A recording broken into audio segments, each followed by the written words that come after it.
Okay, now we're going to look at equations with rational exponents. So we know that expressions with rational exponents represent radicals. So we have the definition, a to the m over n power equals the nth root of a to the m power, or the nth root of a to the m power. Okay, so when we solve these, we're going to solve them just like we would if there was a linear equation. So looking at a, we have 3x to the 3/4 power minus 6 equals 0. So we're going to start off with adding 6 to both sides. So we have 3x to the 3/4 power equals 6. Then we're going to divide by 3. So x to the 3/4 power equals 2. Okay, well now we want to get x by itself. So the way we're going to do that is we're going to take both sides to the 4/3 power.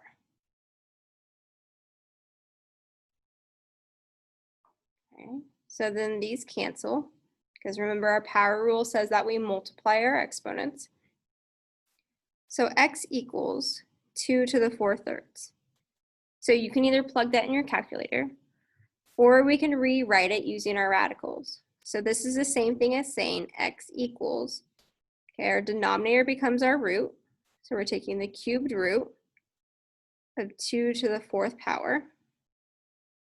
Okay, well, 2 to the 4th power, so 2 times itself 4 times, is 16. And the cubed root of 16 isn't a number, or isn't an integer, I guess I should say. It is a number. If we take the cubed root of 16, we get a decimal, which would approximately be 2.52. Okay, on your homework, it's going to want you to leave it as an exact answer. So 2 to the 4/3 power. If it asks you to approximate it, that's when you're going to write it as a decimal. Okay. Looking at B, we're going to do the same thing, but it's going to be slightly different, and we'll talk about why in a second. So we have x to the 2/3 power minus 3/4 equals negative 1/2.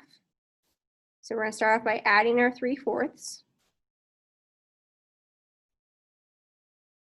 So x to the 2/3 equals, so 3/4 minus 1/2, if we switch those, would be 1/4. And now we're going to take both sides of the equation to the 3/2 power. These fractions cancel. So x equals 1/4 to the 3/2 power.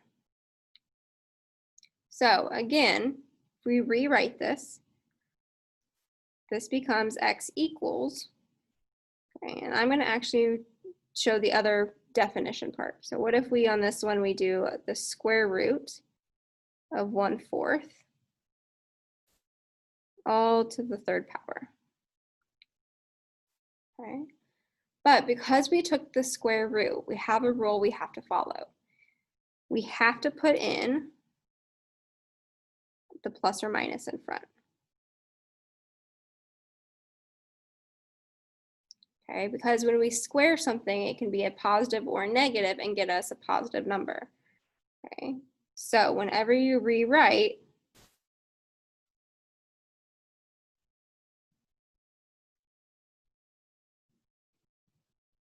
and get a square root, and actually I'm going to say a positive root, not positive, how about even? An even root, add the plus or minus. Okay, so if we simplify this, the square root of 1 is 1, and the square root of 4 is 2. So we have plus or minus 1/2 cubed, which equals plus or minus. So 1 cubed is 1, and 2 to the 3rd power is 8. So our answer here is plus or minus 1/8. If you have any questions, put them in the College Algebra Q&A document or send me an email.